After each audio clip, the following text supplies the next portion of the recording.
Welcome back to another episode of The Giant Leap. Today we're joined by someone who's absolutely dominating the world of content and digital growth.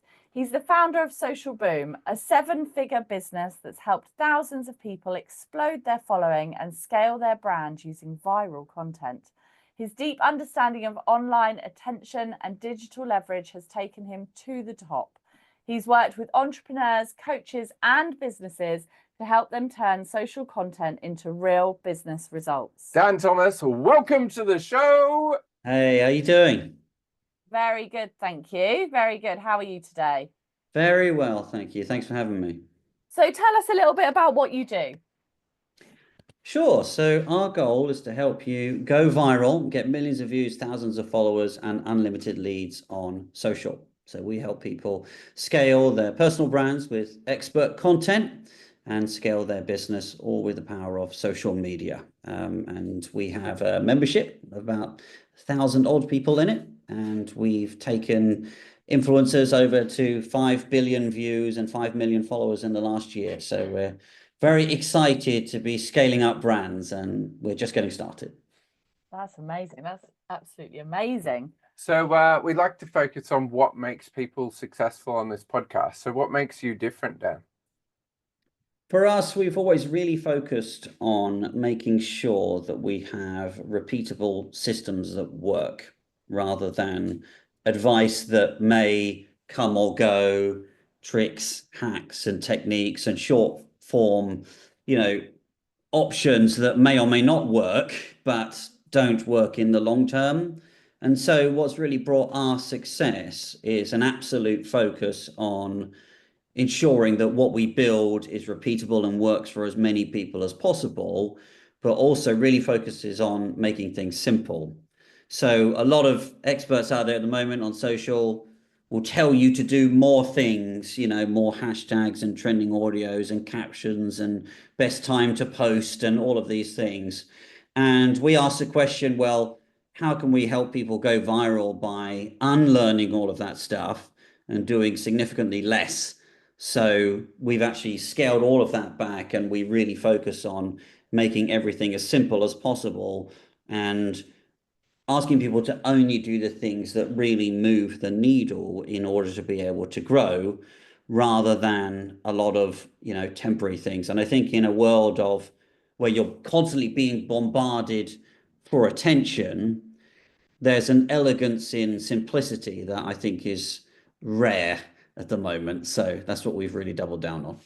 Yeah, definitely, because I can imagine like lots of people, they'll be trying these hashtags and that's not working, and then they'll think, oh, maybe hashtags don't work at all. Now I'll try this, and it's just an endless, thing of that would steer them away from consistency and really giving value, and things will last over a long time.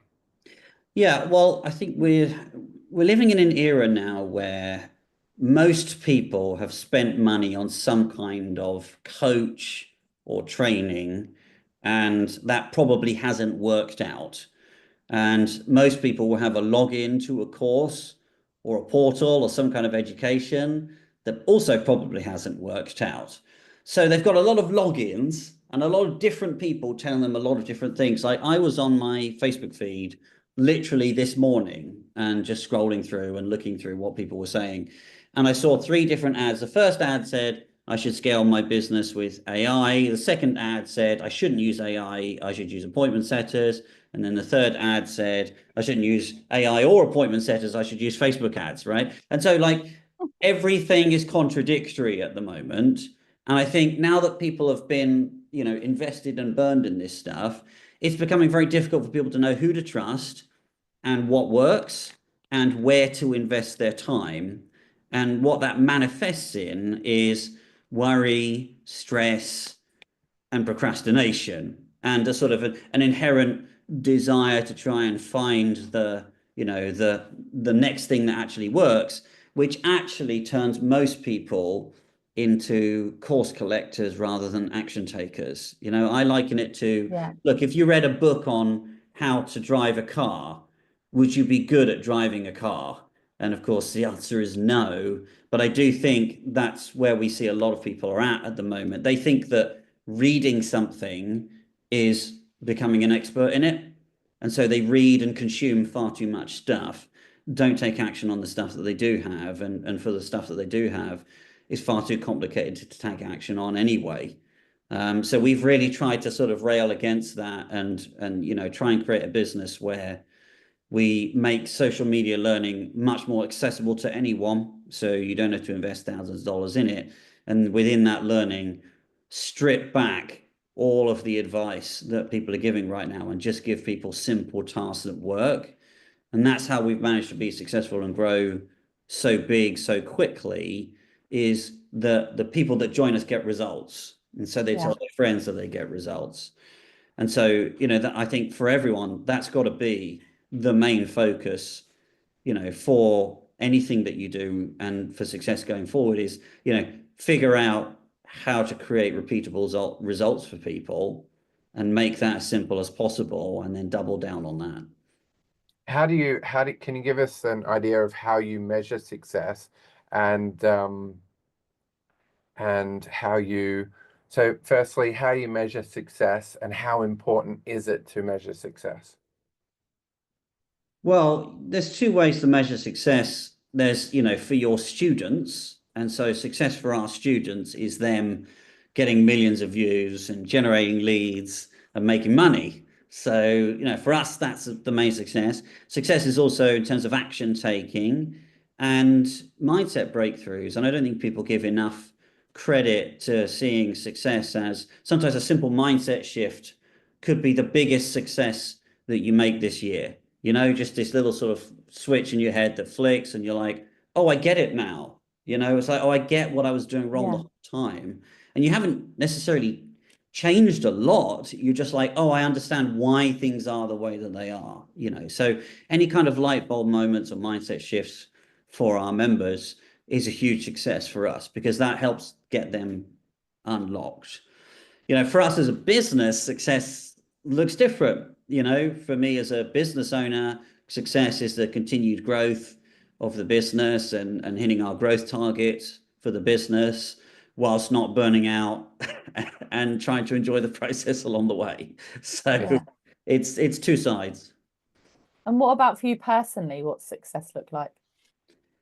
For me, I have a big dream of, growing a membership and impacting 1 million people. So, that's the vision and the success that I, foresee. So that's really my sort of target. And as long as I'm moving towards that target, then that's success for me. Yeah. Can you tell us what life was like before Social Boom? Yeah. So before I started this, so I didn't start Social Boom until I was 40. So for those of you who are like, oh, Dan, it's too late for me or I'm too old, you're not, and it's not. In fact, we have two core values in Social Boom. One being making social media accessible for everyone, but two is anyone can create a life that they love through social. And the reason why those values are so core is because of where I started. So I worked in financial services for about 12 years or so and hit my glass ceiling and couldn't really escape it and had a good time, but just couldn't get any further. And I left financial services after 12 years, which was a difficult move because I was, very embedded in there, and went to become a consultant, and then started working for people like Morgan Stanley and Tesco and IKEA. And I used to be residented in New York for Morgan Stanley for a while, working out of Times Square for Morgan Stanley up there. And, big tasks and, big projects over there. But all the while I was commuting nonstop. I was commuting about 4 hours a day, every day, back and forward in my suit and tie. I never enjoyed wearing a suit and tie. And, I wasn't really happy. I was making good money, but I wasn't really happy, And I still have a family of 3 right now, and I was sort of 38 years old. So I had a lot of, commitments and, but there was always this social media thing that I wanted to get into. And I dabbled before, but it hadn't really worked out. And I said to myself, look, I really want to make this work. And then this thing called COVID dropped. I don't know whether you guys remember it. And then suddenly all the travel was stripped away. Suddenly, you know, I wasn't in the US anymore. I didn't have to travel 4 hours a day. I was locked in a room for the entire time. And I said to myself, look, if there's ever a time that you're going to make this work, it has to be now. Because, you know, when COVID clears, you're going to go back to doing all of that commuting. There's no way you'll be able to do this again. So I made a commitment to trying to make it work. And I took what I call a fearless step, which is I stepped into all the things that I was afraid of doing on social. I was afraid of showing up as myself. I was afraid of being my fullest extent, which is sort of basically, you know, running around yelling at people and, you know, telling them to get their shit together. You know, I sort of stepped into that and I said, look, I'm going to go all in with this as my full self, no matter what. And it was risky because, you know, at that point I was, you know, very highly paid in a high consulting job, you know, running this alongside that, you know, I could have been sort of discovered by those people and, you know, kicked off a hell of a lot of projects because of it. You know, it was risky. But I said I would try and make it. And, you know, once I really stepped into that fear, that's when everything started growing. And once I started to see that growth going, I got a calendar on my wall and I circled my 40th birthday on the calendar. And then I counted 4 weeks back, which was my notice period. And I circled that and I said Freedom Day. And I circled that 4 weeks back. And every day for about 18 months, I used to look at that calendar on the wall. And I knew that I had to quit by Freedom Day. You know, I had to give him my in order to be able to not be 40 and still doing this consulting shit. So, you know, amazingly I did. Amazingly, I managed to, you know, make enough money consistently enough to support my family and then quit 2 days before Freedom Day, which That's meant incredible. and then on my 40th birthday, people said to me, Dan, you know, what present do you want for your 40th birthday? And I said, just, you know, quitting was the only thing I've ever wanted. Like doing this was the only thing I'd ever wanted. I told everyone to don't buy me any presents at all. You know, I've got everything I've ever wanted.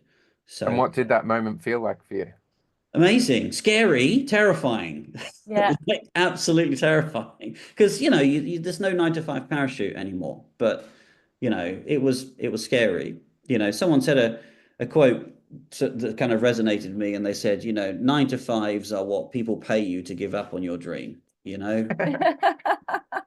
I know that's strictly not true in every environment. And there's lots of people who work 9 to 5s that they love, and that's awesome. But, you know, for me, it was like, look, you know, I started asking the question, how much would someone have to pay me to never do the thing I've always wanted to do? You know, and the answer was there was no number. And so Yeah. that motivated me to change what I was doing. Have you had a breakthrough moment where you thought, oh, I've made this work? Like, reflecting back, is there a moment where you thought, shit, this is actually going to work. I'm doing this. I mean, so I do. I'm guilty of not probably looking back and reflecting as much as I want because I don't know. I feel an innate sense of urgency. You know, like I wish I'd kind of started this journey 20 years earlier. Like, and so I feel this sort of innate sense of urgency. I've got a lot that I want to do, and you know, I'm 43 now, and time's getting on. So, you know, I probably am guilty of not looking back enough and taking stock. But you know, that's more because I'm very driven to where I want to get to, you know. And so generally speaking, I don't tend to look back. You know, I'm always concerned about what else there is to do rather than what I've done so far. But maybe that's just me. But you've set up a kind of lifestyle business, so you've got another 40 years to do this. Like, True. Plenty of time. That's true. That's true. But yeah, well, you're right, and I know you're right. But at the same time, I've always been very, very motivated. You know, and I've always understood there's a difference between discipline and motivation. You know, and like I've always focused on having high levels of both of those things. You know, whether I'm motivated or not, I still work. You know, because I'm disciplined to do the work. So, you know, I have some clear goals that I'm working towards. And I made a YouTube video like 5 years ago, 6 years ago, talking about how I wanted like to hit 1 million followers. a bit like Mr. Beast style when he made that video when he was like a kid, and then it got released 5 years later. Yeah. And I'm still keeping to that original vision, That's amazing. So when you watch that video back, what do you think? I'm proud of how far I've come, Yeah. but I've still got a long way to go. So Yeah. So when it comes to, you've got loyal following, you've got loads of people that you've had made a huge difference with. Can you give us some story or a story of a breakthrough that you've had with a client that has blown your mind? I suppose there's two sides to that. There's sort of breakthroughs in terms of client results, and there's breakthroughs in terms of helping people take action. From a client result perspective, we sort of stand by how proven we are and being the most proven, most successful people on the planet. Like we've had people, it's normal for us and for our clients to grow, between 100 to 200,000 followers in 90 days organically. It's normal for us, for a client to hit, $30,000 to $50,000 a month from zero in their business within a sort of a 90-day period. And so I kind of get complacent by this stuff because, we do it so often now. It doesn't, which I know is crazy, but, it's fairly normal for us. But for me, I think the biggest, moments for me and the most meaningful moments for me are the moments where you take a person who's very stuck and unable to reach what they do, and then you help them take action and start making steps forward and put them on a path, for success in the future. I've been reflecting a lot as of late about the trauma of unfulfilled success. And so I've been thinking about, the impact of unfulfilled dreams of success that people have. Not just because most people just look forward. They're like, oh, these are the things that I want to do. But I've been thinking about how unfulfilled success is actually a trauma and how difficult that can be to deal with. And what are the impacts of that and how does that manifest?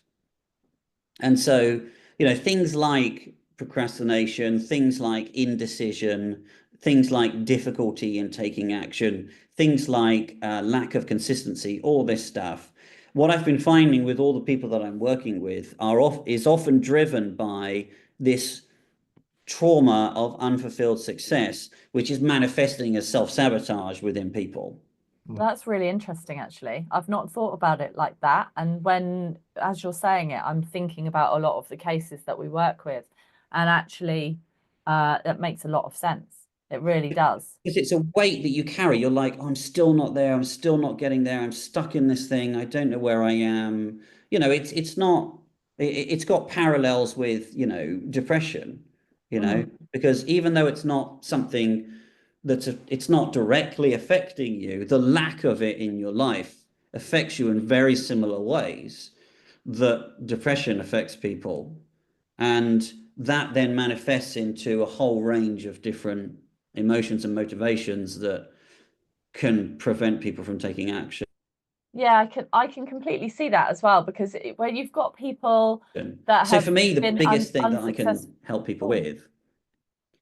Hang on a minute, something's gone funny with the. Still here. I think it jittered for a second, but I'm back. Oh, there we go. Okay, yeah. Sorry, carry on.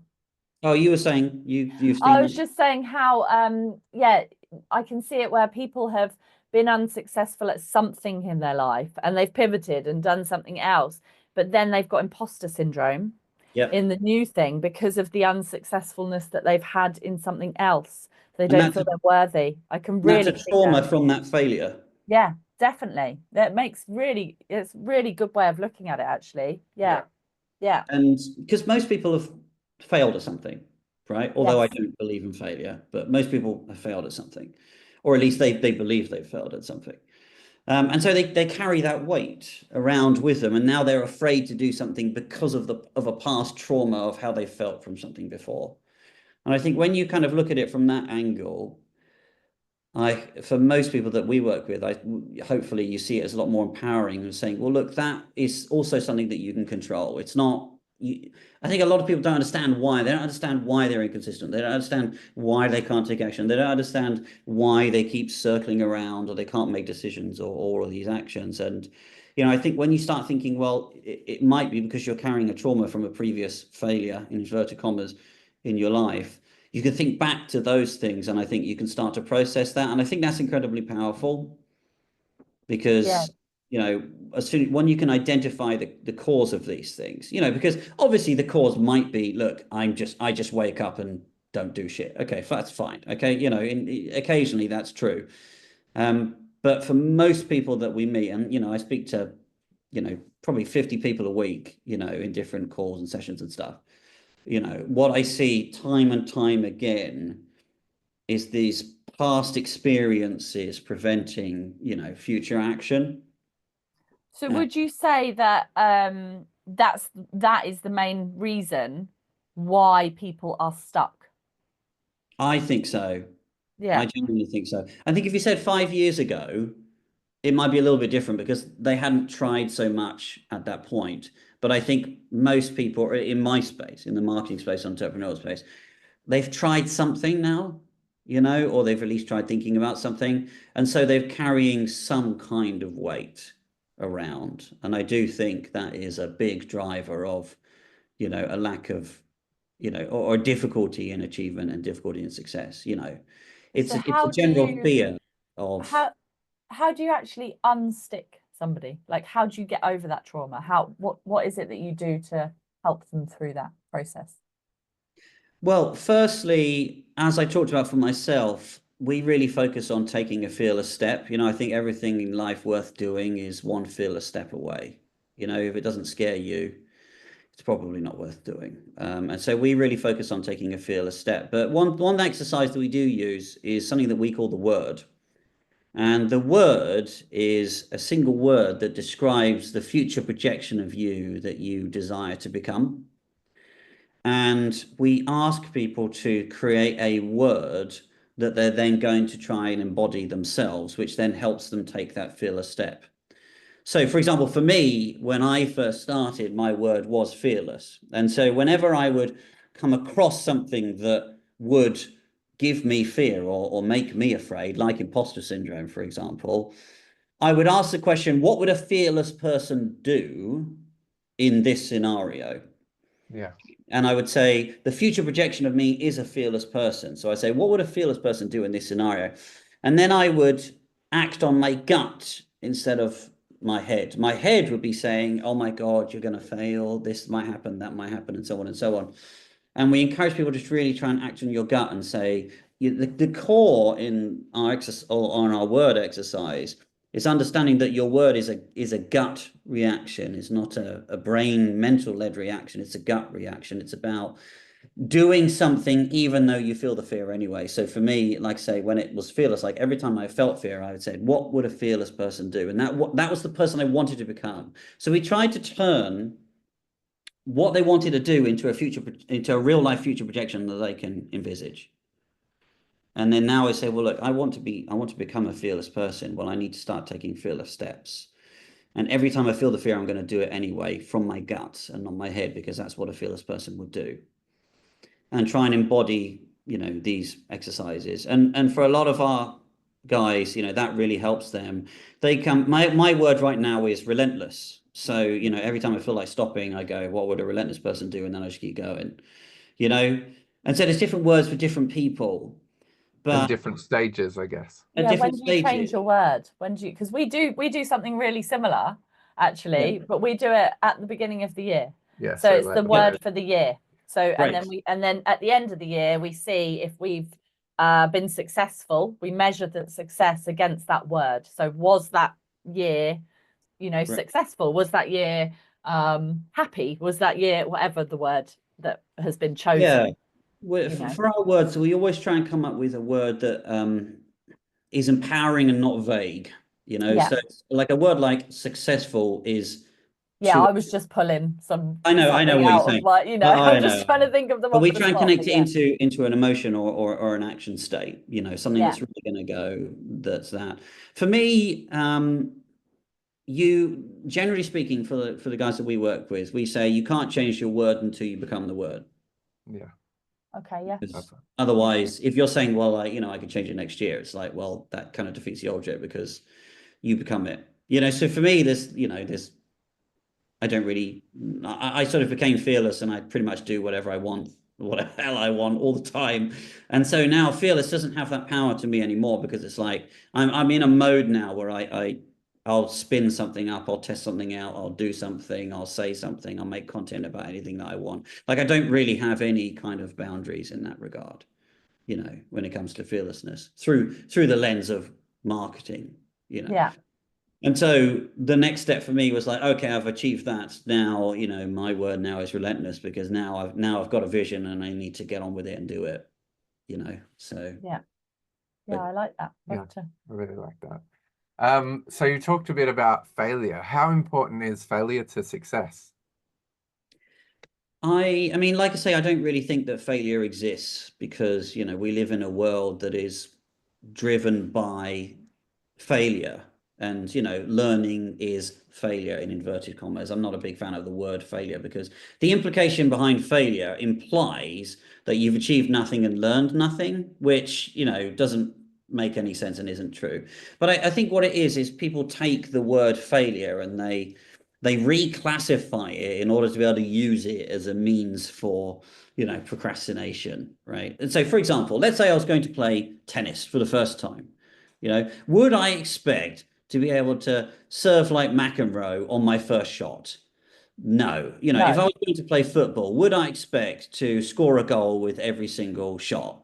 No. When I watch football, do I expect my team to always win? Do I expect them to make every single pass? Like, we don't live in a world where, we expect sort of failure to be this sort of, terrible thing. And we don't live in a world where failure even exists. We live in a world where success exists, and it's simply a number of times of trying, So it's just a case of like reframing it to say, look, failure doesn't exist. It's just the number of times you need to try in order to be able to succeed. Just like Edison found 200 ways, not to make a light bulb. Yeah. It's exactly the same thing. If you look at when we talked about COVID earlier, if you look at how did they manage to create a vaccine for COVID so quickly?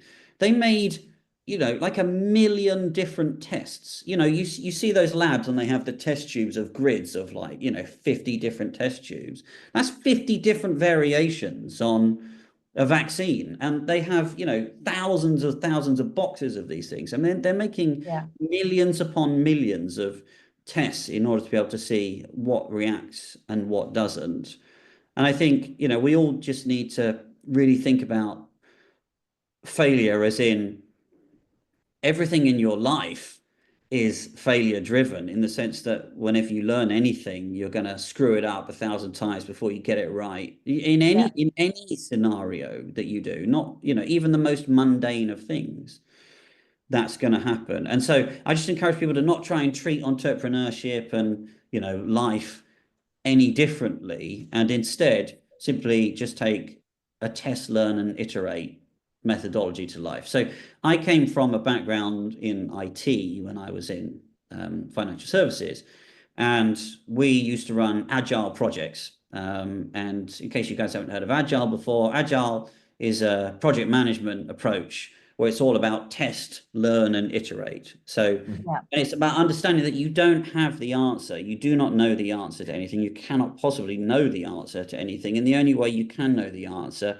is to test that out, see what happens, and then learn and iterate from that. And so, I encourage people to say, you should be living in a world where you assume you know absolutely nothing, and you do not know the answer to anything, and nothing will succeed on the first try or even the 10th try. That should just be your underlying assumption of the world that you're in, because that is much closer to reality than whatever it is you're telling yourself right now, right? And so if we base that as your reality, the question is not, should I worry about whether I fail? The question is, how can I test at the highest possible rate in the fastest possible way?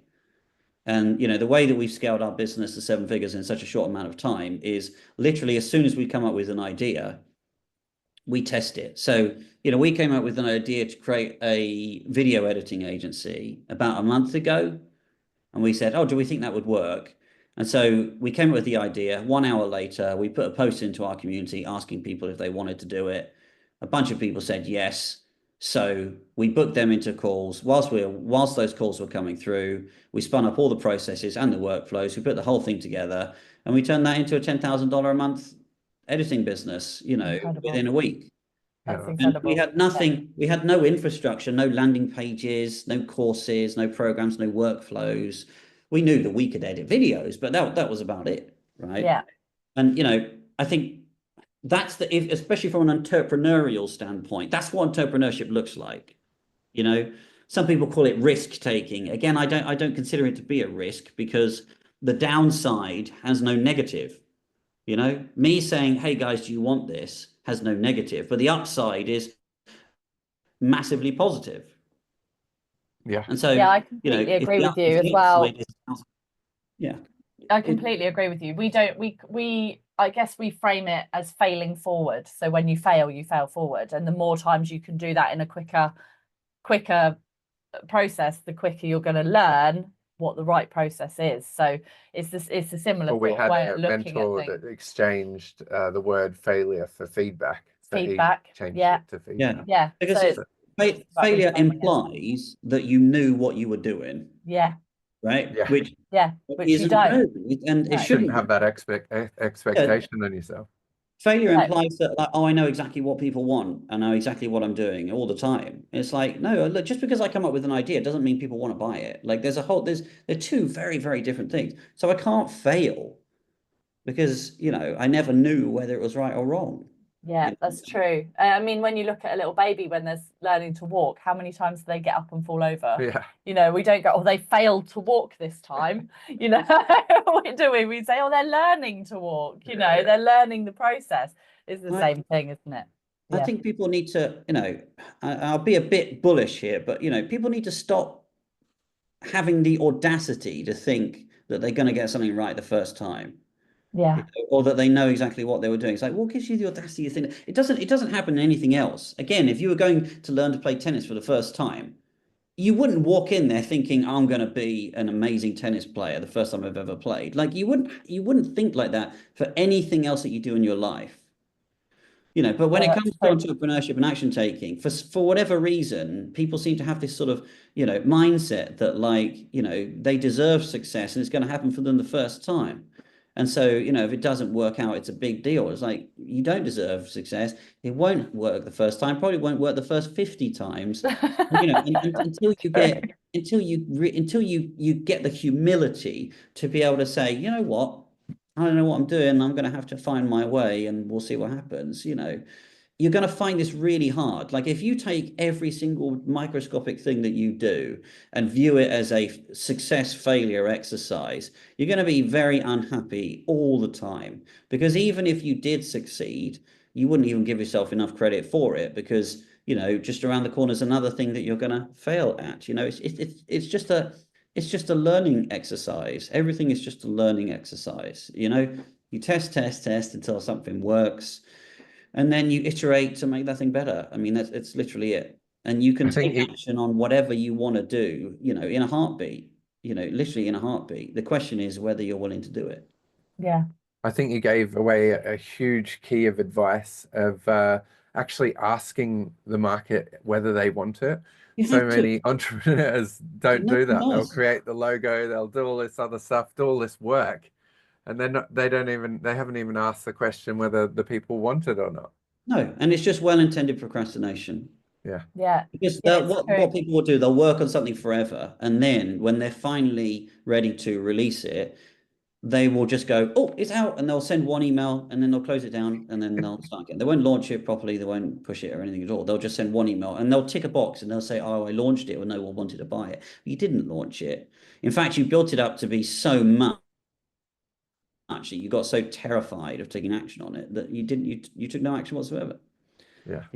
And so you're making these things far too big. Like the first money that I made on social, I got on an Instagram live and I said to the guys, I'm thinking about doing a course, and it's just something that you might be interested in. And a whole bunch of people said, yeah, we'll do that. We'll do that. So I jumped on my funnel builder and I built a landing page and a checkout for $997. And then I sent it over to these on the live. I said, go to this landing page. And all the landing page said was, it had a title on the top that said, this course is so new, it doesn't have a landing page yet. And then it was a checkout for $997. And I made 10 grand. There you go. That's I exactly got what 10 you sales need. based on that. And I was like, oh, okay. And it was only at the point where people bought from me that I would then consider building the course. We always encourage people to pre-sell. If you haven't sold it yet, don't build it. Yeah, well, I'm in that. That's what I do. So that's exactly, so that's what I say as well. There's no point in actually making anything until you've already made the sale. Exactly. So because otherwise, if you can't sell it, it's pointless putting your time and effort into it. But then also you can't fail.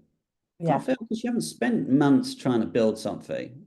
It's just like, no, just ask people. There's a difference between what you want to do and what people want to buy. A huge difference. Massive. Most people, a chasm of a difference, for most people. Yeah.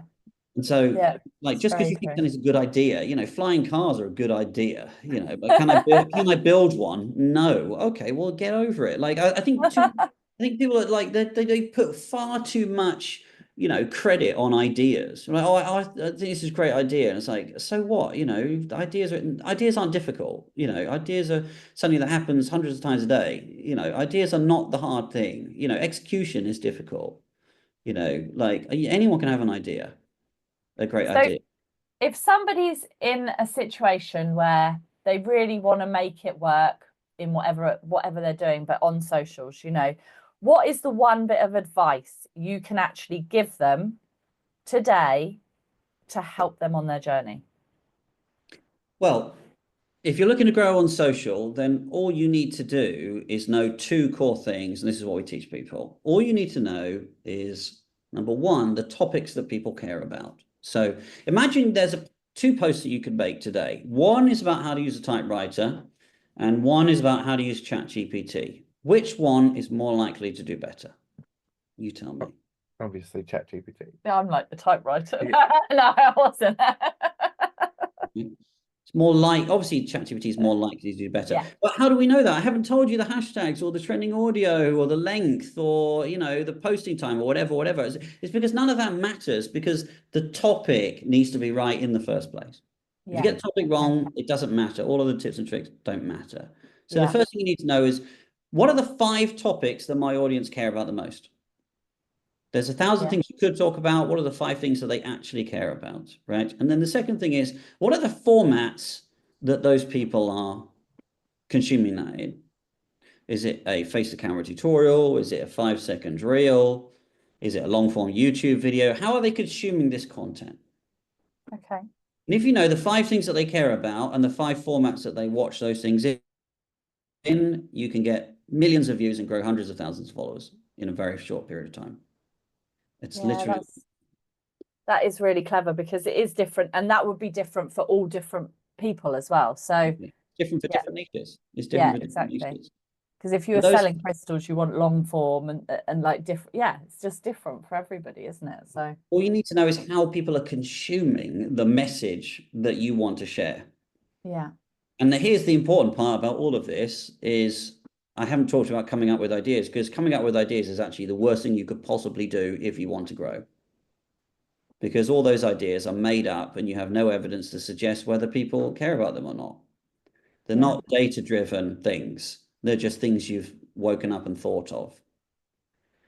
So when we say topics and formats, we're saying go and do the research and find out how to do that. Find the topics and formats that people care about and make content about those and make offers about those. So would you ask your audience what things they care about? Yep. Ask your audience, look at the data, study what's there, use AI. There's 1,000 different ways you can do it. But I think, and again, for so many entrepreneurs, we've all got to stop putting so much credit on shit that is made up. Yeah. Okay? It's like, oh, oh yeah, I really like this idea. Who cares? There's no evidence to suggest that'll work. None. It's like just because someone's thought of something, doesn't give it the same weighting as data-driven research, right? I know we live in this sort of equality society where everything's supposed to be equal, but it's when you're making like business-led decisions, like you've got to take data-driven decisions about the stuff that you do. You can't just think that just because you come up with an idea, it's equally as valuable as a topic that is guaranteed to go viral day in, day out, no matter what. Like, we've all got to be much more data-driven and evidence-driven in how we, execute on the things that we do.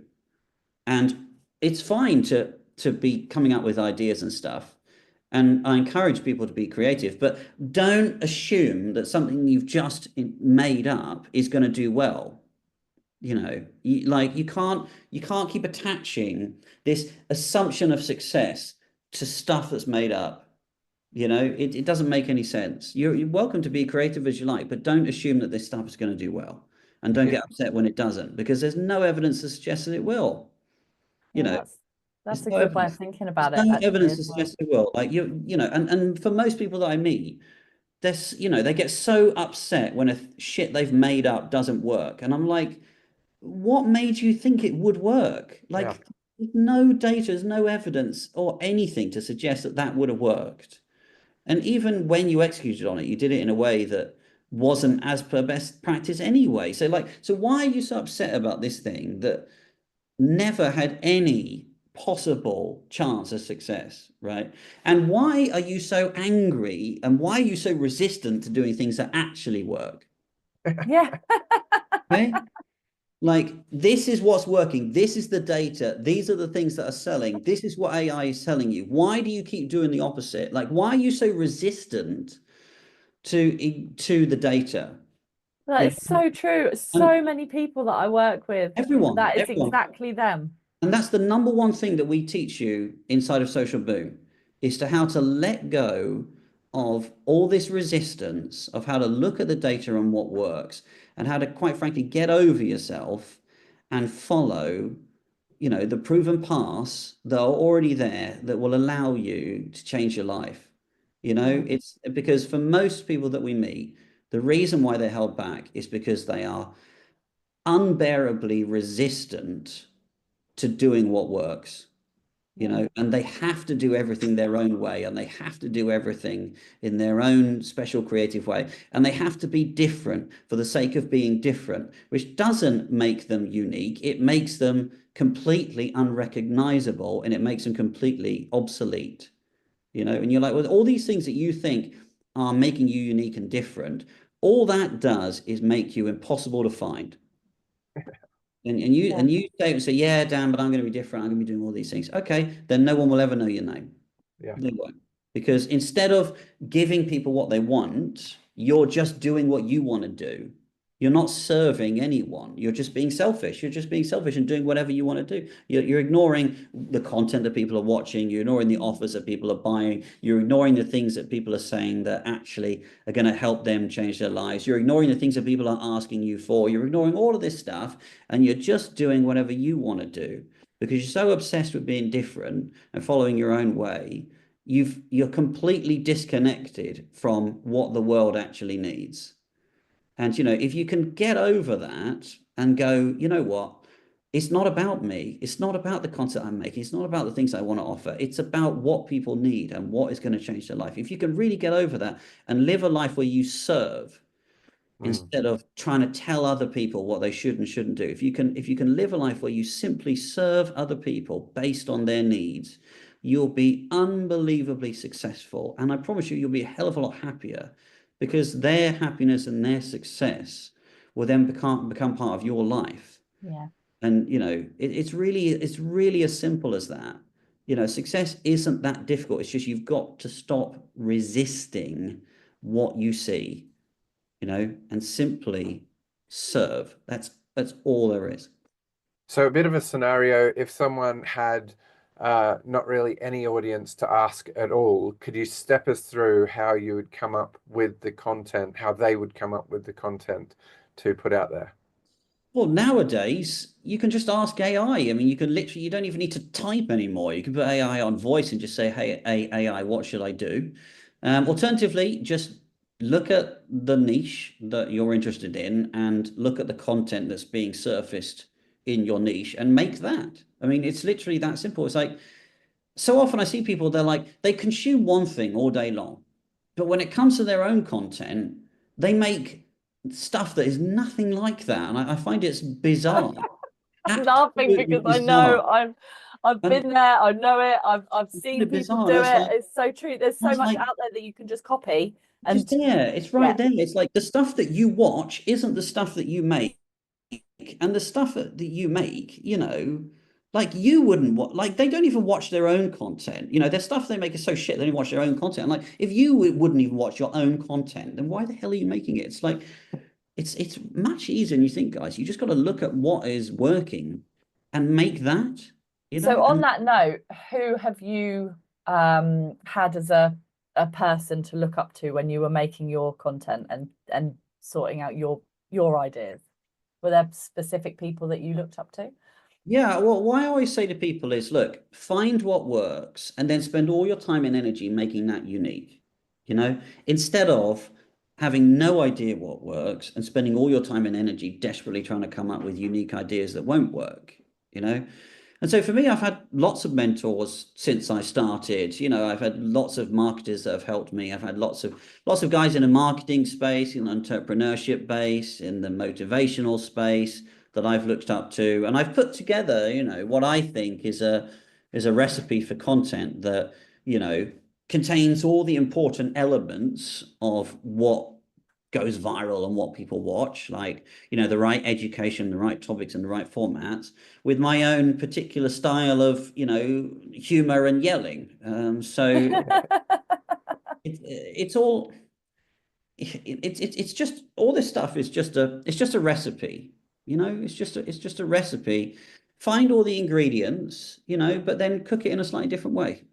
You can have two foods that are exactly the same ingredients, but actually taste quite different. It's all about how you cook it up, how you put it together. It's Yeah. just a simple recipe, but find the ingredients that work and then put them together and make them your own. So if I came to you, if I came to Social Boom and I, needed your help, I didn't have the followers that I wanted to get money from the content that I made, what would you guys do like for me? Well, the first thing we do inside of our course is we teach you firstly how to nail your niche and understand what niching is, how to attract people, how to create the right offers, and how to frame out your business, because your content ultimately needs to attract the right people that are ultimately going to turn into leads and sales for you. So if we don't have a sense of what our business is going to be, that's fine, we can figure it out. But ideally, we would put that together. Then after that, we're going to show you how to find viral content. So we're going to show you how to research content and find viral content in your specific niche, and then create a plan where every single post that you make is what we call proven viral, which is a post that is based on something that has already been proven to work, which, is the biggest thing. I know for all of you guys listening, you'd be like, I bet none of you listening can answer that question, right? Imagine if you had a post, a calendar right now with 30 posts on it, and every single one of those posts was based on something that had gone viral. Do you think you get more views than you have Yeah. before? Right? Yeah, 100%. Exactly, right? So the next thing is we create a calendar of posts that are all proven viral to dramatically increase your views. And then we test. We do a whole bunch of testing to see what your audience like, what the algorithm likes, and what you like. And then we just simply start, stop, and continue all of the different front runners in those tests, doubling down, increasing our views as we go until they start increasing exponentially. And that's it. That's all it really takes is, just find the stuff that works and repeat that. I love that. And find where So you sit. simple. Find where you sit in, the bigger picture. It's where your personal brand sits is how you deliver on those things. It's not about doing something different to try and look different. It's about how you deliver each one of those things. Are you empathetic? Are you funny? Are you practical? Are you quiet? Are you loud? Are you fast and furious, or are you slow and steady? Who knows, right? But that's what personal brand is. Personal brand isn't the topics you talk about. That's not personal brand. Personal brand is how you deliver. It's about the personality you bring to the thing. How important is personal brand in today's day and age with business? I think it's getting even more important than ever before. I think there was a time when you could argue that you could get away with not bothering, but now let's take some examples. Hormozi, for example, Alex Hormozi, he's grown 6 million followers in 2 years or something. In that time, he's leveraged his personal brand in order to be able to buy school and bring on millions of new people into school purely on his personal brand. Not on the school platform, because I've been running for years, purely on his personal brand. Ryan Reynolds is able to buy Wrexham and then turn that into $1 billion industry purely on his personal brand. There's a million examples of way people are leveraging personal brands and are able to bring that trust and impact. But let's talk about it in the real world sense, because personal brand is a person, but let's talk about it in a real world sense. So we live in a culture of trust right now, or inferred trust. So everything you buy is based on inferred trust. For example, let's say you go on Amazon. What's the first thing you do before you buy something on Amazon? Oh, Josh would look at the reviews. Check the reviews. Now, those reviews are based on people you've never met before, in countries you don't even know, and may or may not even exist. But you still buy based on those. Why is that? Because it just looks like it's a trustworthy thing. It looks that way. It may not be that way, but it looks that way, right? And so people now are using trust to make even microscopic buying decisions. And we're all being driven towards that. And if something has bad reviews now, it's very rare that you probably buy it. Everything is review and trust driven. And that's the way, e-commerce will continue to be in the future, because there are so many different competitors selling so many different things with so many different people saying so many things. Personal brand is simply the reviews on Amazon. It's the same thing. Yeah. Exactly the same thing. It's like when someone goes to buy something, they have lots of different options available to them, but they trust you as the expert because of your, in this case, content. And so they choose to make that buying decision based on who you are. What they actually buy is actually less important, because they do have multiple options. Who they buy from is more important to them. Yeah. And the amount of followers gives you the leverage as well, because if you go to fact check someone and they've got 150,000 followers, you're going to be like, this dude knows what he's talking about. I have more 5-star reviews than you do.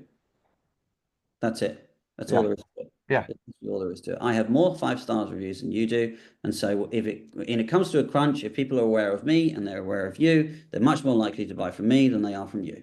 That's it. Yeah. That's all this is. I feel like, can dress up personal brand to be bigger and impact and influence. And of course, all that stuff is, and these things are important. But what I like to do is use this example to make it on a more practical term. Like, that's the difference. If you put me and you side by side, people go and check people's socials before they buy, I will win. Yeah. Yeah. That's it. Assuming they love my content. Unless they hate my content, then you'll win. But the point is, you can use that, which is why, you get influencers now that are able to sell all kinds of different things. Like Jake Paul, massive personal brand, managed to build Prime in no time at all. Yeah. Now the biggest competitors are Red Bull. Yeah. Red Bull took 20 years to get that far. Jake Paul come through and completely knocked Red Bull off the map, with personal brand, because now he's a pro wrestler and he's a content creator and does all of these different things. He's able to leverage that personal brand to do it. That's the power of personal brands, But, that's the big brands, discreetly. It's simply just a case of, trust and Amazon reviews. That's the way I think of it. Yeah, that's a really nice way of looking at personal brands, actually. And I think as we get more and more, as we carry on in the world that we're in, I think it's going to become more and more important to have much a more brand. important, Yeah. because the number of creators is increasing, exponentially over time. Reach is going down because the amount of content being posted is going up. Yeah. And so, personal brands are shining through even more. Yeah. If you run Facebook ads, for any of you guys that run Facebook ads, you'll know that making sales with Facebook ads is more about the creative than it is about the offer now. Yeah. Yeah. It's more about 100%. making a good ad than it is about what you sell. And, we've tested it. We've tested it with hundreds of thousands of dollars. Bad ad, same offer, versus good ad, same offer. Good ad, dramatically cheaper sales. Dramatically cheaper sales. And so, yes, the offer is important, but like the creative and who's selling it and why they're selling it, is the difference. And it's getting bigger and bigger over time. It's getting bigger and bigger over time.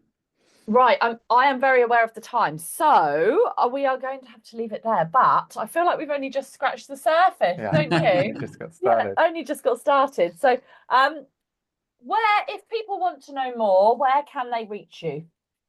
So remember, we have two core values in Social Boom. The first one is making social media learning accessible to everyone, and the second is anyone can create a life that they love through social. So with that in mind, we said we are tired of people paying thousands and thousands of dollars for courses that suck, for learning from people that also suck, and from being burned. So you can learn everything that we know to scale your business to millions of views and thousands of followers for $7 a month by coming on over to socialboom.com. So just head on over. Wow, that's amazing. And then very shortly after that, we're introducing a new platform update where we're going to be creating what we're calling our new marketing revolution, where we're going to be bringing in high ticket courses from ourselves and from other content creators, and you'll be able to access all of those for just around $37 a month or so, and you'll be able to just join one membership and learn everything you could possibly ever need to know from a marketing perspective in one place. Our goal is to, be the leaders in the marketing education industry. And so, we give away everything we know. Obviously, if people want to work with us, we also have opportunities to work with us in more detail when it comes to coaching, and when it comes to, greater support and coaching. But you can start at socialboom.com for just $7 a month. Awesome. Amazing. I'll leave all that in the show notes. And we have a closing tradition on the show to ask one last question. Do you want to ask it, babe? Yeah. So, Dan Thomas, are you successful? Oh, that's a tough. Someone said to me, Dan, if there's one person in your life that you could meet, alive or dead, who would it be? And my answer was the future version of me. Oh, I love that. And so for me, if the future version of me thinks so, then I think so too. Yeah. It's evasive, but yeah, it is evasive. Will I let you get away with it? I'm not sure. Yeah, I think I'm successful. Am I successful as I want to be? No, I don't set a cap on success. Yeah, good. Beautiful. I like that. I like that. Thanks so much Thank you for so being much. on the show. It's been No a problem. pleasure. Pleasure. Just stick around.